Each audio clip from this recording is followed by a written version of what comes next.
Good evening. What are we on, a Wednesday evening? Wednesday. Is it Thursday? Oh, it's No, Thursday. Wednesday. No, it's No, it's Thursday. Thursday today. It's Thursday today. Great start. We're as bad as another fellow blogger as well. They could never make his mind of what day it is.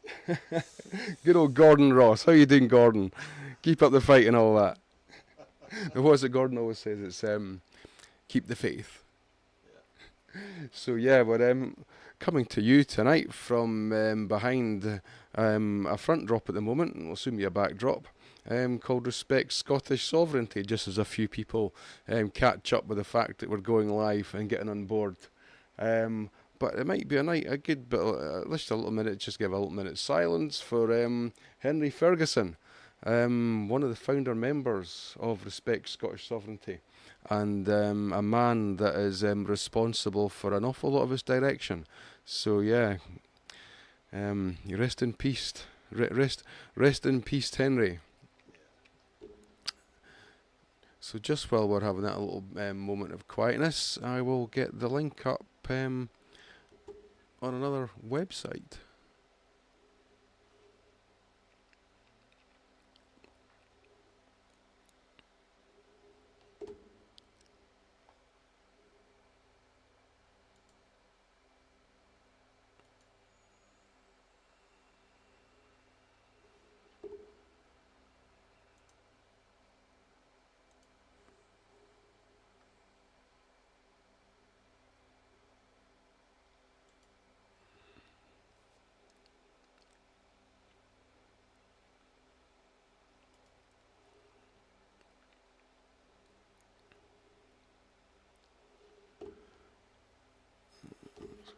So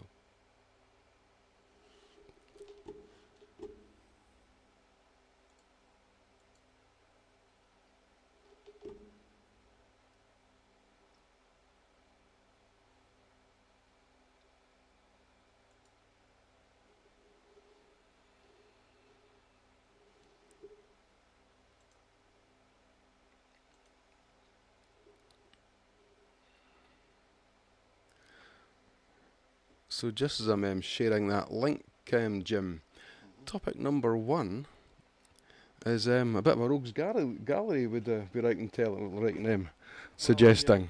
yeah. So I thought we could talk about the closure of petition PE 2135, which was to implement the International Covenant on Civil and Political Rights into Scottish law.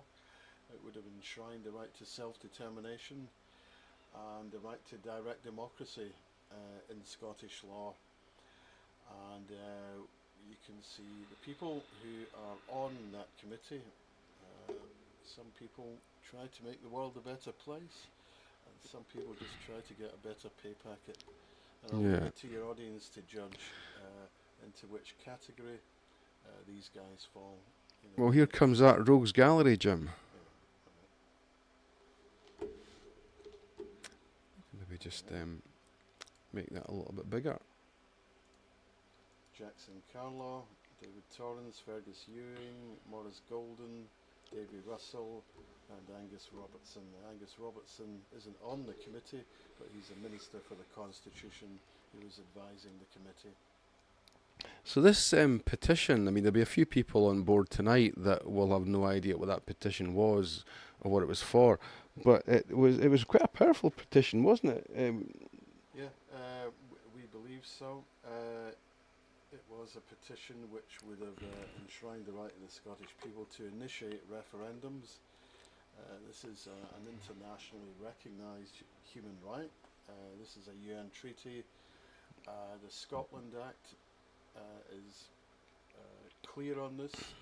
It is allowable for the Scottish Parliament to implement international treaties.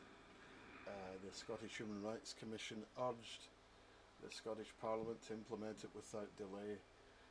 So the opportunity was there to progress this petition last Wednesday, and our bold men here failed to pick up the gauntlet, and I thought we could analyse a little bit of what was said and the reasoning for closing down the petition.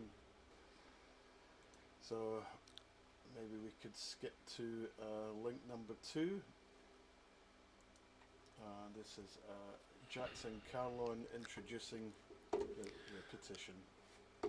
Yeah, what I'll do is I'll just make that a little bit bigger just before I pop it up on the screen.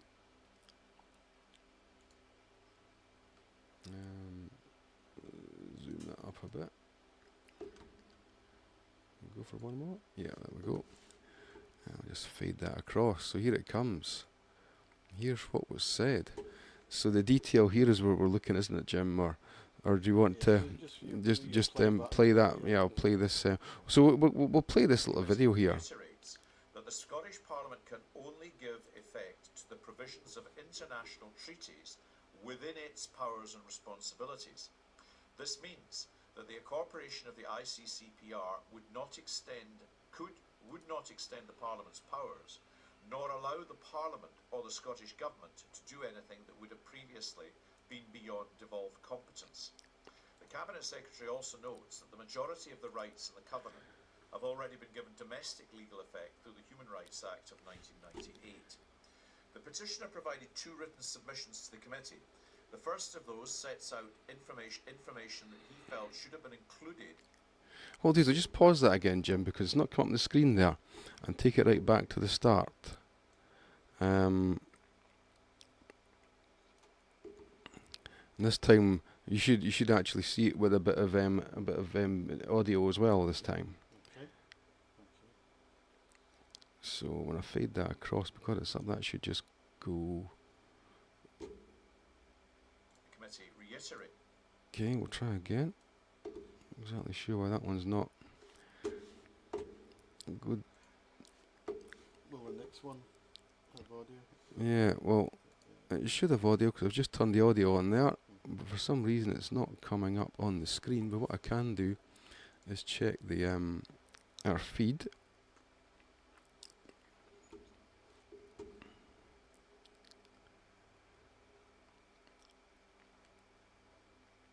And feed it again.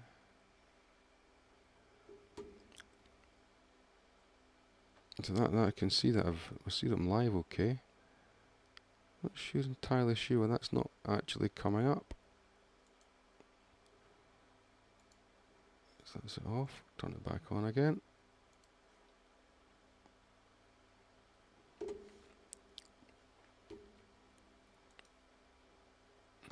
Okay, we'll try the Rogues Gallery again. Very quickly. Because it came up a minute ago.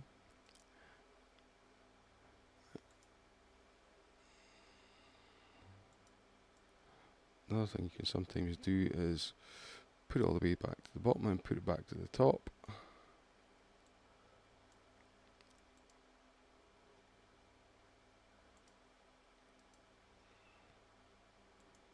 Okay.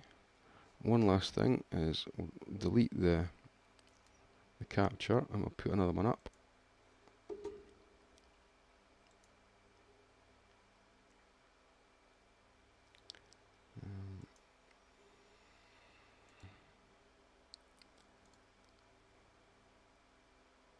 Chrome. Okay. Right. We've got the sound on this time. Every time I put the sound on.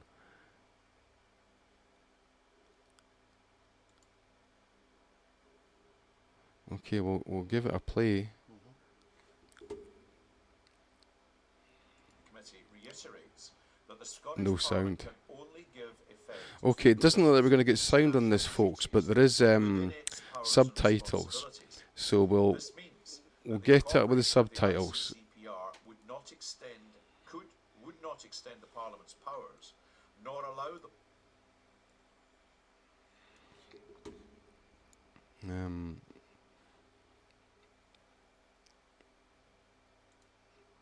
properties.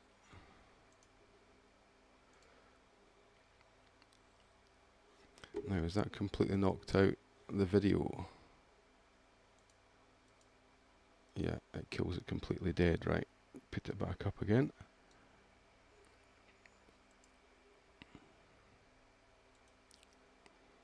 Good old teething problems.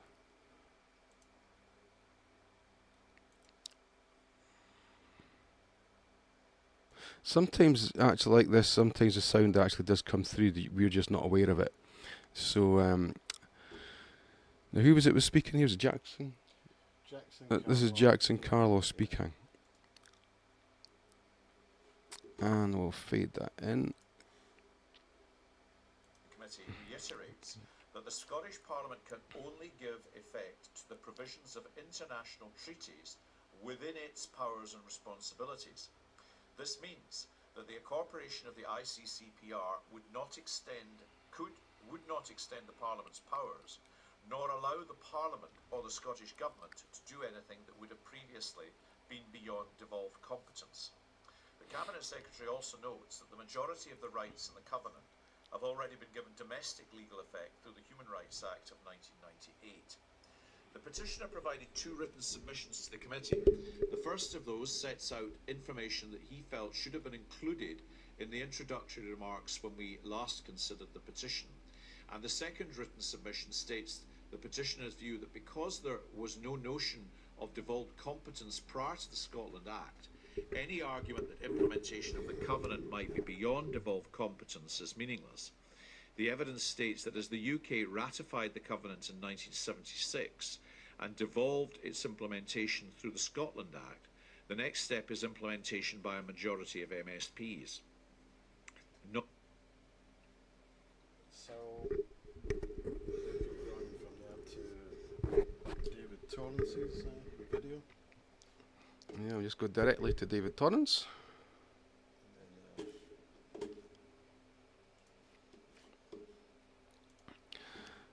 So this is David Torrance's video just about to come up. We'll just pop that up full screen. And we'll fade that in. So this is David Torrance just being faded in here, and off goes David Torrance. In light of the direction that we've been given from SPICE and the Scottish Government, I would ask a committee to consider closing the petition under Rule 15.7 of Standard Orders on the basis that the Scottish Government is committed to a new human rights bill that will incorporate further international human rights standards into Scots law. right, so Carlo introduces the petition basically again, and then Torrance, his only function seems to be to mutter some things inaudibly and then suggest that petitions are closed, and that's exactly what he did here. The excuse given was that the Scottish Government is going to set up a task force to implement more international rights at some point. So rather than take the opportunity to do something now, we set up a cosy talking shop and do it later. So after that, we have some comment from Fergus Ewing.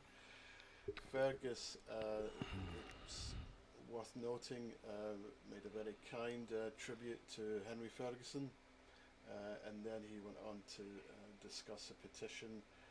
Maybe we can have a little look at what he said there. Yeah, let's get this petition up and what he had to say.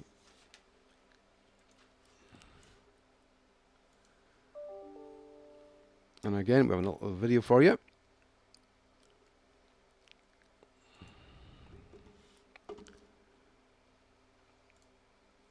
And here comes Fergus. Quotes that all peoples have the right of self-determination. By virtue of that right, they freely determine their political status and freely pursue their economic, social and cultural development. So Fergus states the case there very nicely, directly quoting from the ICCPR, but a minute later he's talking about the superiority of the English Parliament.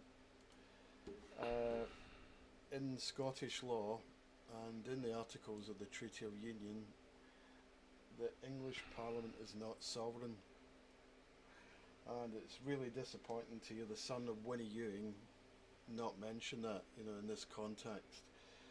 So after that, Fergus has basically folded his hand as well, and they go ahead and close the petition. Now, we had some people from Respect Scottish Sovereignty there, and some friends and associates of the group, and they were asked for the reaction to what happened, and we have here a reaction from Leah Gunn Barrett of Respect Scottish Sovereignty.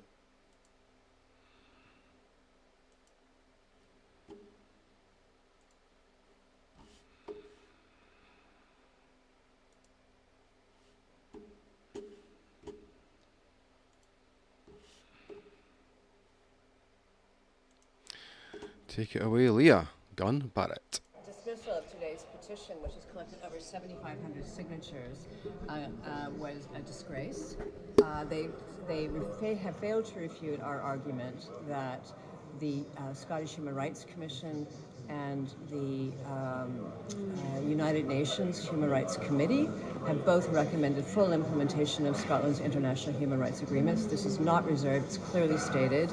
They continue to spout lies from Angus Robertson, Director for Constitution, and the SPICE research group, which said this would extend Parliament's powers, which is totally wrong. It would extend the powers of the Scottish people.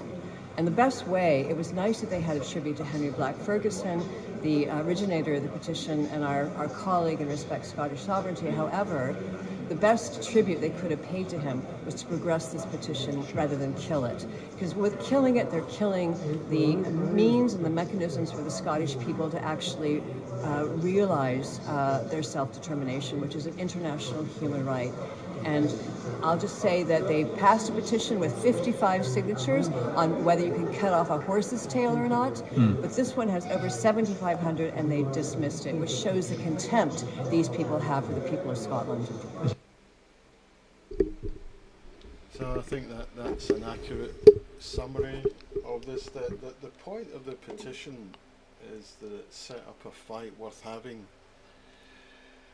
If the UK government had intervened to try to stop it, it would have shown very starkly that Scotland and its people are a possession of the London government, that we're a colony, in other words. They would either have had to do the honourable thing and accept it passing into Scottish law, or they would have been shown as holding Scotland as a colony. So it was set up for particularly those in the committee who expressed support for Scottish independence to stand up, make a stand here for the people of Scotland, and they abjectly failed to do this. I'm one of those people who think we should expect more from the unionist MSPs too. It's their job too to represent the people of Scotland, rather than just use their support for unionism to throw in the towel every time when it comes to Scottish people's rights. They didn't do it, so theirs was probably a predictable disappointment. It doesn't condone what they've done. They scarcely knew what the petition was about. Jackson Carlaw didn't give any evidence of having seriously delved into the details of the petition. The only one who did take the petition seriously was Fergus, but when he was up against the opposition of Angus Robertson, he threw in the towel. David Torrance kowtowed to his superiors in the SNP. Angus Robertson deferred to SPICE, which is the committee which provides the Scottish government, Scottish ministers, with information. So basically it was like capitulation dominoes. All it needed was a few words to the wise from a London civil servant, and they scurried into their holes without a fight. Yeah. So it's absolutely a dereliction of duty, I think, on the part of all of these MSPs and of Angus Robertson.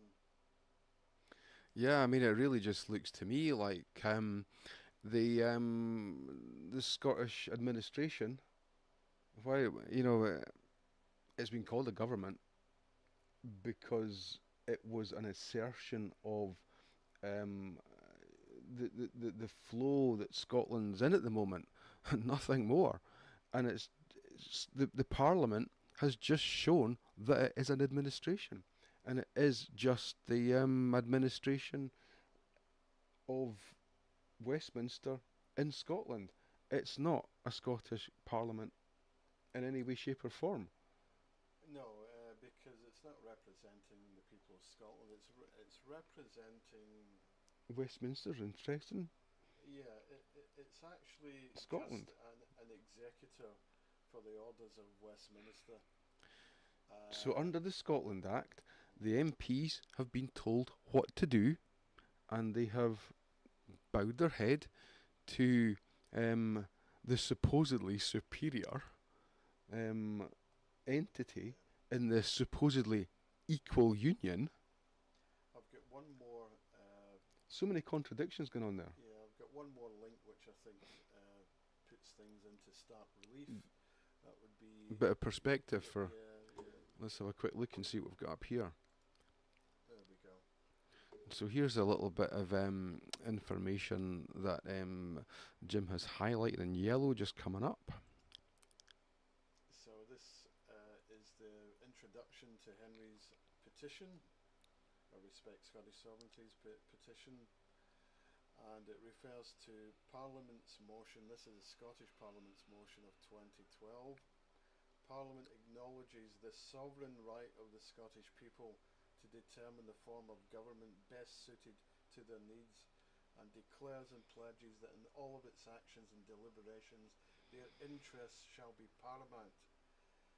So when it's about lip service and sounding fabulous, they're all over it, but as soon as they've got the opportunity to actually do something, they scurry away.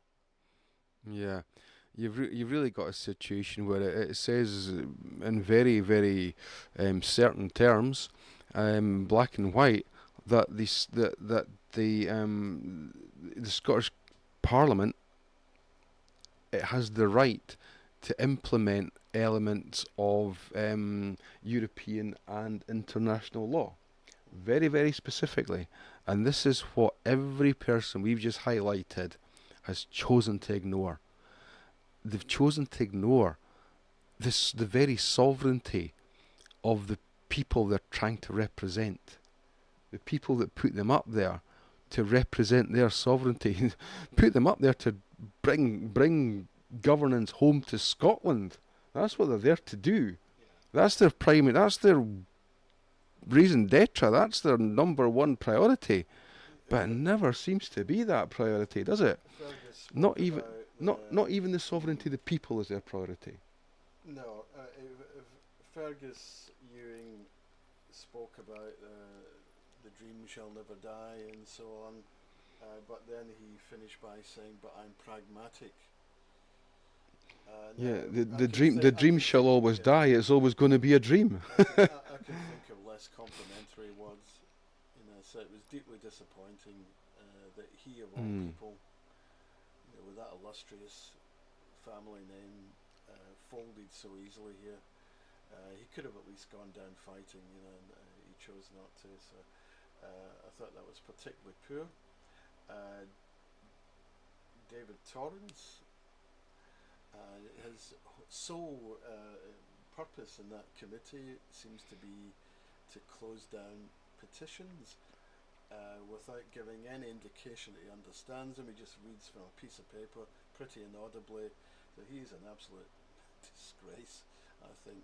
He's just a bucket of cold water, the man, isn't he? As an SNP politician, standing on a ticket of representing the Scottish people and supporting independence, he is absolutely abject, in my opinion, and I think his performances, a bucket of cold water, that sums it up. Yeah. So there you go. Yeah. Have you remember that was a thing on Facebook? Was it TikTok or something? It was the cold water challenge. I've never seen it actually done without the water though. That's a first. Well done, pal. Yeah. Good grief. Anyway, so let's So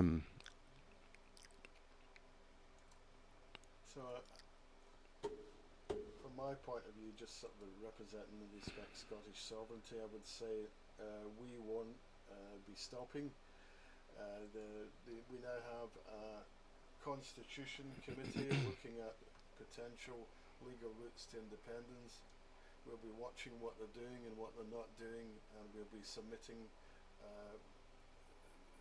our thoughts to it in due course. the fight goes on. We won't give up on what we're doing, and I suppose that leads on nicely to the fact that our mentor in Respect Scottish Sovereignty, the co-convener Henry Ferguson, sadly passed away Yeah. recently, and we've got a little bit of a tribute on our website, respectscottishsovereignty.scot.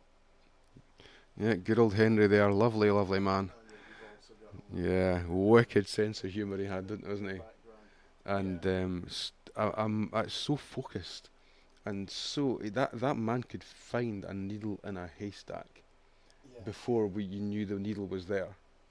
He was an impressive man. You know, he had a ferocious work rate, you know, and attention to detail. And when his condition worsened, he had the option to take painkillers. He was on oxygen, and he was advised to take painkillers. He refused to do so because he wanted to keep his mind clear, and he was working on this petition virtually to his last breath. Yeah, Yeah. day in, day out. It's He never gave. He just never go. He never gave up.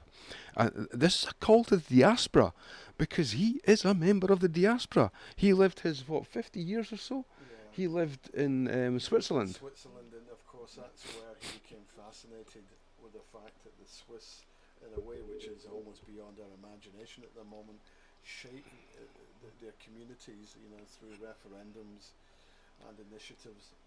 And he thought that Scotland The sovereignty of the desperately people. needed what Switzerland have, and so he dedicated, you know, the last years of his life really to seeing if he could better Scotland by introducing these ideas. So he loved a referendum, Henry, and on our night out, as you remember, even while we were enjoying a few Taliskers, he would get out his Swiss democracy passports and his examples of referendums held in Switzerland. The Swiss think nothing of having 4 referendums a year. And that's just the local ones. Well, they have them at all levels of government, and in that way the people genuinely shape their nations. So he was working to the last on it, and as you say, he was a man with an incredible attention to detail. But we were fortunate to know him socially, and he was also great fun. He had a real sense of humour, and you know, thoroughly enjoyable company. Yeah, he was indeed. So it's just a shame, I think, that we didn't get to know him sooner, you know, because he was a man who, as well as being a great friend to Scotland's cause, he was also great company as well. We're going to miss him greatly. He had a saying when we were getting a bit despondent or disgruntled about things. He would say, "So what are you going to do?" Yeah, he did. I've heard him say that quite a few times. That would make us laugh. So what we're going to do, Henry, is that we're going to continue with Respect Scottish Sovereignty, as you would have wanted, and we're going to use your example as inspiration and your dedication to the cause of the people of Scotland in order to keep going. So thanks for everything you did, Henry, and we'll take it from here. Yeah, rest in peace, my friend. So, one of the things I was going to touch upon tonight is artificial intelligence, and just say a few words about. You like to keep it simple, don't you? And yeah, I mean, it's actually, you know, it's quite a simple sort of thing, though. I mean, artificial intelligence itself, and all the ins and outs, is mind-boggling. Now that's complicated, but the implementation of it and what's coming, it's quite a simple choice. We either choose to have the artificial intelligence work for the people and work for us, or we work for it. Yeah. It's a pretty stark choice, and it's coming like a tsunami now. You know, OpenAI and people like that, they're the people behind ChatGPT, and then there's Gemini for and the Google Camp, And there's also another really good one called everyone that a lot of people know about. It might not be in very many people's radar, but it's called, I love the name, Grok. Yeah, but these seem to be the three main runners in the race right now. I mean, Copilot, for instance, there's about 5 different engines within that. One of them's ChatGPT, but there's other ones. Some of them lend themselves a bit more to the artwork. Some lend themselves a bit better to the research. There's ones for quick answers, ones for a bit more in-depth thinking. But it's something that you really need to use to your own end. And it's almost like having an extra employee in your own corner at all times. So get to know it, get to use it as an employee, but make sure that it's not there to do us out jobs. That's So precisely what it will be. why am I bringing this into the independence question? It's because come 2026, get your head round AI and get your head round the fact that 2026 is an ideal opportunity for the Scots to take control of their destiny and artificial intelligence.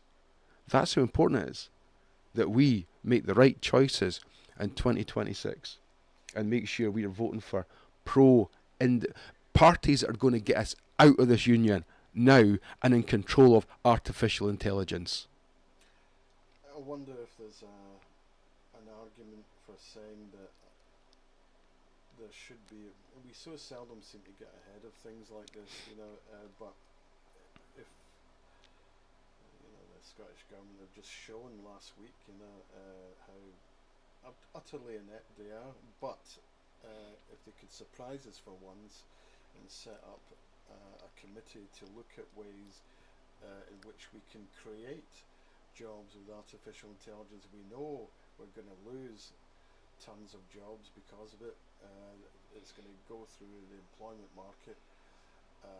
As you, I think, you use It comes in waves, quite literally waves. Yeah, sometimes very big waves, tsunamis. Yeah, the first tsunami was it was hunter gatherers coming to the fields, and there was a little bit of the plough was mechanisation. It could plant and help plant an awful lot more crops, and food was readily available. But the thing is, that was a good example of taking the pressure off, so that people had more time to themselves, and they started indulging themselves in music and arts and stuff like that. So there was more time available, but it was still community based. The farm was the community. Now people began to rise to the top, and this is where capitalism starts to really raise its head as monetary systems come on. You got people that were able to make parts for ploughs. They became blacksmiths. So things began to fracture into different sections.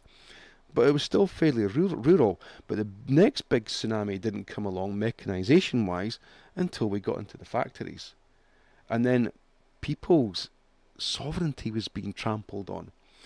They were doing an awful lot more work that the people should have benefited from, but it wasn't. It was the factory owners. And that's the rut that we've been stuck in. It's that. It's not being paid for the amount of work you do anymore. It's been paid for the hour. That's when people started to be paid for their hours. People's hours were being bought off them. At least they would have been paid. But I mean, I mean, you got to look at it in the context of slavery as well, because if you wanted to get your work done, you had a choice. You either fed and educated your slaves well. The Egyptians did it. They had their pyramids built by slaves. Now the people got a bit tired and decided to take their freedom, and they did a runner. A well documented runner, but they did a runner. They took their freedom. So people we need our freedom. This is what we're all in this game for. This is what we're all in this fight for. The freedom of the Scottish people. So these waves keep coming, but the thing is, we're in this rut, and it's partially due to the fact that people are selling their hours for a few pounds, when we should be looking at what work we're done. All the work that was done 100 years ago in factories by hundreds and hundreds of people, that work's still being done. It's been done by a lot fewer people, but it still carries the same value. The same money that was paying all these people back then is still sloshing about the system. Yeah. But it's where it's sloshing about the system. Well, my worry is that it will result in huge amounts of unemployment. They will have to obviously do something similar to what they did during COVID. But Could we be talking about the living allowance? yeah, or And a good living allowance at that. yeah, but I don't think that necessarily. I don't think that ushers in a utopia by any means. When we look at what happened during COVID, if you do that and you basically tell people that off you go and find some way to occupy your time, but you're not needed in any way, people tend to lapse into despondency and despair. People, all through history so far, have needed to be needed. They need to feel that they can make a meaningful contribution to society. Can we all become baristas and artisan bakers? I don't know. What I do know is that we're going to face an unprecedented challenge now, and if our governments are looking after the people, we are going to have to start talking to businesses in Scotland, try to get an idea of what the businesses are going to what are their future intentions, and be hard with them if they are dishonest about their intentions. If they say we're going to lay off 500 people because of AI, say fine, and if everybody else across the sector is doing the same, there may be a reason for doing it, which if these businesses didn't do it, they would just go out of it's the argument they're all going to use, we'll go out of business if we don't do it. But it's a question of scrutinising that and seeing whether or not it's valid. By doing that, you'll get an idea of how many people are going to be out of jobs and when, and then hopefully you can get ahead of that and start creating new jobs for people. Obviously people can create jobs for themselves as well. Enterprising small businessmen do it all the time. And it's all about having the money to go round and lubricate those opportunities. I'll come on to that in a second. It's a good point. Go ahead. Yeah. So the first thing we need to do is get rid of this austerity, utter nonsense, because really simply, right, the government issues bonds, and at the end of the year they tax back 98% of those bonds. That 2% is minuscule growth. It's actually, that 2% is austerity. See if that 2% was actually 10%, that would be growth. There's almost three trinities. There is, put very, very simply, without getting into the macroeconomics of it,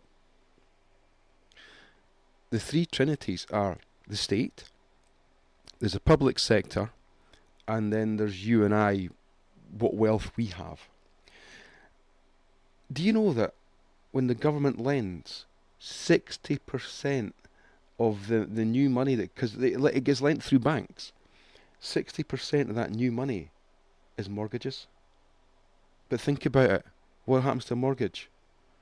The money goes out, 60% of this money comes out, and it doesn't go into the economy, it just goes into property and it sits there dead. And then the economy then has to pay people money to then service those debts. It's just debt servicing. Only 10% of the bonds and the new money that comes into the economy is actually spent on like projects like road building, bridge building, infrastructure projects, whether it's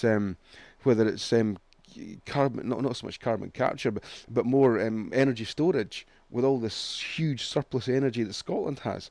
That's the kind of thing that really makes growth and starts to develop a prosperous community. But it's a bit like potential. You know, if you've got a cistern away up high full of water, and then you've got a valve a long way down below, the higher that, the bigger that distance is, the more pressure you get in the valve. It's very similar to the way the money flows as well. If you are putting money into the economy in the right places, and so you get this deficit, so that the public sector, if the Holy Trinity's right, three of them, if two are up, one must be down.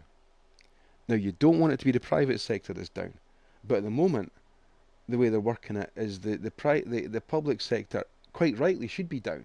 That's the one that should be down, but it's only down by about 2%, which means the private sector then has to fill the gap for productivity. Yeah. And that is wage inflation, it's austerity, it's everything you don't want in an economy. But see, at the moment, the Scottish difference between the two is really, really healthy. Although, according to the fiat system and the way that finance is described, we're led to believe it's not, because the difference is about 10%.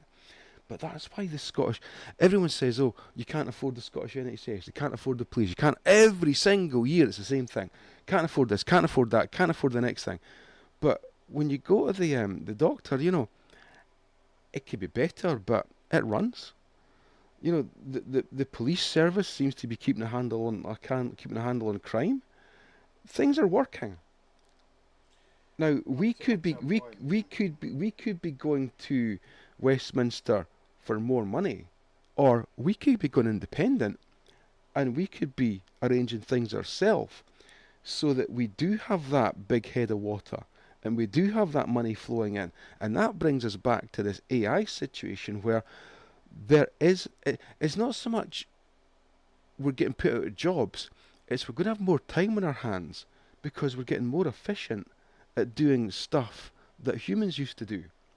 So we need to get our hands on our own affairs through independence, and then begin to get this, the government issuing bonds and putting money into the economy, so that people on our really, really good universal living allowance, so much so that these little businesses spring out, the coffee shops, the gyms, the cinemas, the GP moto club at the weekends, or in fact it'll be most of the week these days though.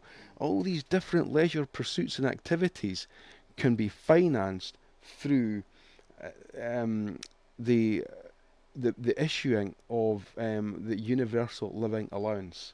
Well, I agree with you on the infrastructure projects. That might be one way in which you can use AI.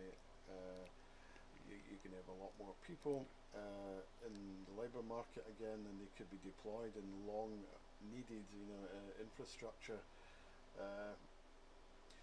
I would like to see the governments structure the incentives ecosystem, so that the companies who produce more of something useful are rewarded more than the companies who simply lay people off. So rather than having a static output and decimating the workforce, a company structures itself so that it can produce more or better quality of what it already does and keep its workforce.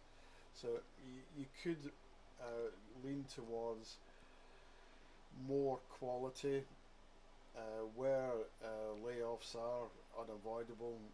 Infrastructure projects that are much needed all over the UK could be prioritised. And it needs an independent Scotland to do that. Yeah, Well, we'd certainly have a better chance in an independent Scotland because we'd be stewarding our own resources and we could plough them into getting ahead of this so that it doesn't happen in a chaotic manner, which is what it's threatening to do. If you just leave companies to make these decisions without any steer, then they'll just indiscriminately lay people off. On the other hand, you have to give them some leeway because they're up against international pressures as well. So Yeah. it's a case of getting the balance right and making sure that companies are incentivized to use AI for the good of people and not just for their immediate lowest common denominator kind of profit. If you can use AI to make your employees better employees, then you should be incentivized and rewarded for doing that. Absolutely. But to make these changes and to get a hold of AI and get on top of it, we need our independence to do that. So come 2026, vote for independence supporting parties and parties that are going to deliver independence. None of this beating about the bush stuff. Vote for parties that are going to deliver independence. No ifs or And buts. yeah, let's get control of our country and artificial intelligence. Sounds like a good note on which to finish. I think so, yes. So yeah, good night, Henry.